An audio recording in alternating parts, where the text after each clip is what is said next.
नेताजी का अधिकांश लोग सम्मान और अपमान भी जो जो करते हैं। नेताजी राष्ट्रीय अध्यक्ष थे, किसने हटाया?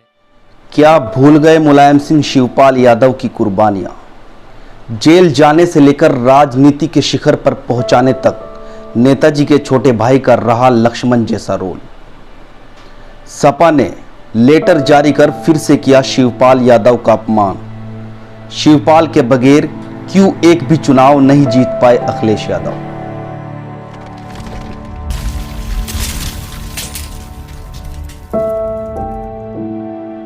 मैं हूं फरमान अब्बासी। मुलायम सिंह यादव, यह नाम यूपी की सियासत का सबसे बड़ा नाम माना जाता था। इस नाम के सामने बड़े बड़े राजनीतिक टिक नहीं पाते थे। ये दबाव की, विश्वास की हर राजनीति के माहिर थे। लेकिन इस नाम को शिखर पर पहुंचाने में अहम रोल निभाने वाले शिवपाल यादव की कुर्बानी को नजरअंदाज नहीं किया जा सकता, क्योंकि शिवपाल यादव ने मुलायम का साथ लक्ष्मण बनकर दिया है। जिसकी मंशा शुरू से ही अपने भाई को राजनीति के ऊंचे मुकाम पर पहुंचाने की रही हो, उन्हें मुख्यमंत्री बनाने की रही हो, और इसके लिए उन्होंने एडी से चोटी तक जोर लगाकर हर गुर्बत व मुश्किलों का सामना करके अपने सपनों को खत्म करके सिर्फ भाई के लिए सपने देखे हों, तो ऐसे लक्ष्मण जैसे भाई को समय आने पर नजरअंदाज किया जाए या अपमान किया जाए तो उसके दिल पर क्या गुजरेगी, आप इस बात को भली भांति जानते होंगे।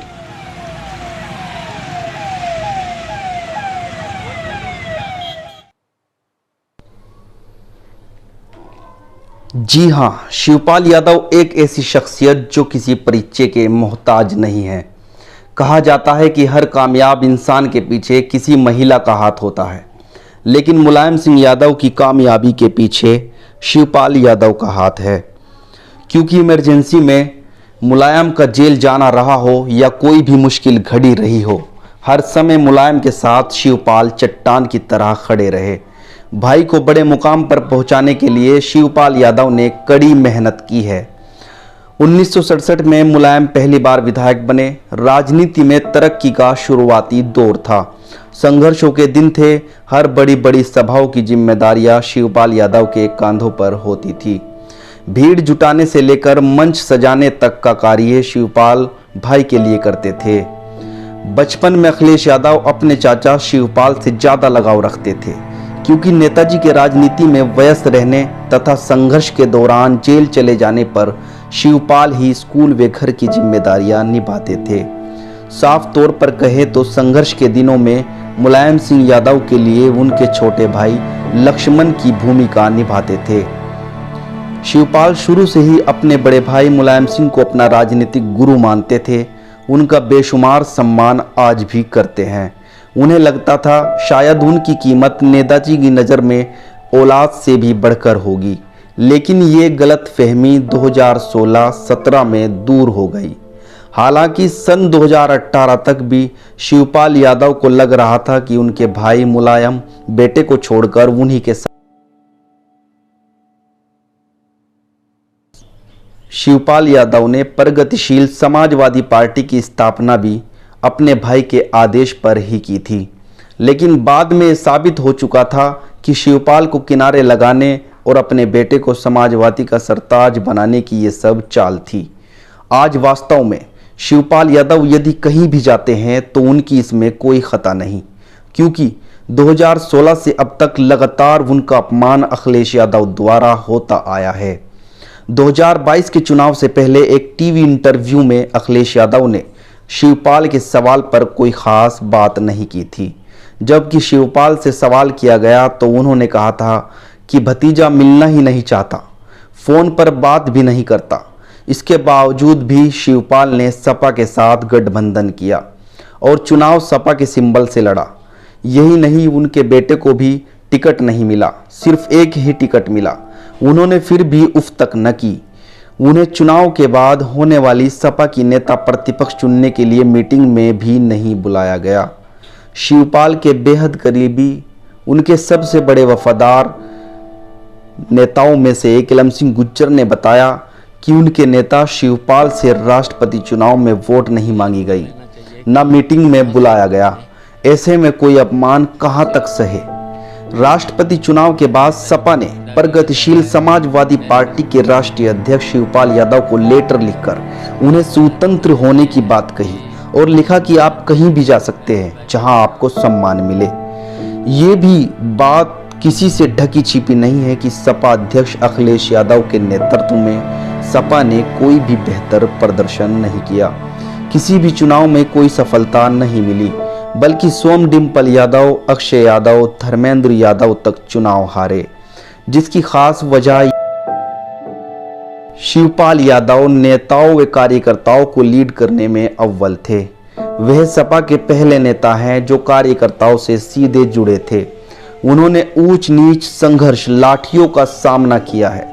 उन्हें पता है कि विपक्ष में रहकर सत्ता पक्ष को कैसे शिकस्त दी जा सकती है। जबकि अखिलेश यादव ऑस्ट्रेलिया से पढ़कर आए और सीधे राजनीति में आकर अपनी पार्टी का सिर्फ खुशहाल समय देखा। लाठी या संघर्ष से उनका दूर तक वास्ता नहीं। आजमगढ़ उपचुनाव में मिली करारी हार भी उनका सड़क पर न आने का कारण है।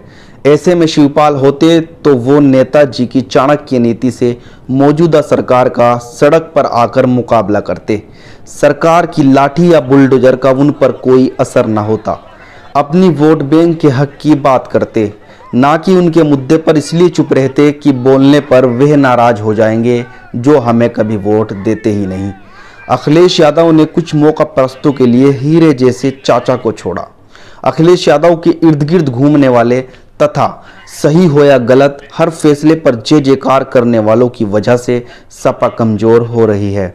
सपा द्वारा शिवपाल के स्वतंत्र होने का जारी लेटर पर ऐसे ऐसे लोगों के भी कमेंट आए जिनकी तरक्की के पीछे शिवपाल का हाथ है, जो कुछ साल पहले तक शिवपाल को अपना आदर्श और नेता मानते थे। बुरे वक्त में पता चलता है कौन अपना है और कौन पराया। शिवपाल यादव के लिए सब कुछ कर गुजरने की बात कहने वाले, उन्हीं के दम पर राजनीति में मुकाम पाने वाले भी सपा से अलग होने पर शिवपाल को छोड़कर अखिलेश के प्यारे हो गए। इलम सिंह गुज्जर जैसे वफादार बहुत कम होते हैं, जबकि उन्हें आज तक कोई मंत्रालय भी नहीं मिला, बल्कि जिन्हें मंत्री तक बनवाया वो भी साथ नहीं आए। ऐसे लोग दरअसल समय के पुजारी होते हैं। उन्हें इंसान से नहीं बल्कि उसके ओहदे से लगाव होता है। आजकल ऐसे ही लोग अखिलेश के चारों ओर हैं। ये थी शिवपाल यादव की कहानी। मिलते हैं फिर किसी और हस्ती के साथ, तब तक के लिए गुड बाय। वीडियो अच्छी लगी हो तो प्लीज लाइक करें, सब्सक्राइब करें और बेल आइकन जरूर दबाएं। और दूसरी बात ये है कि हम तो जानते हैं कि अटल बिहारी वाजपेयी से लेकर आडवाणी जी को लेकर के, मोदी जी को लेकर के हैं, ये भी सबको पता होना चाहिए। और सबको पता है, पूरे देश को पता है, नेताजी का अधिकांश लोग सम्मान करते हैं और अपमान भी जो जो करते हैं उनको देखा है।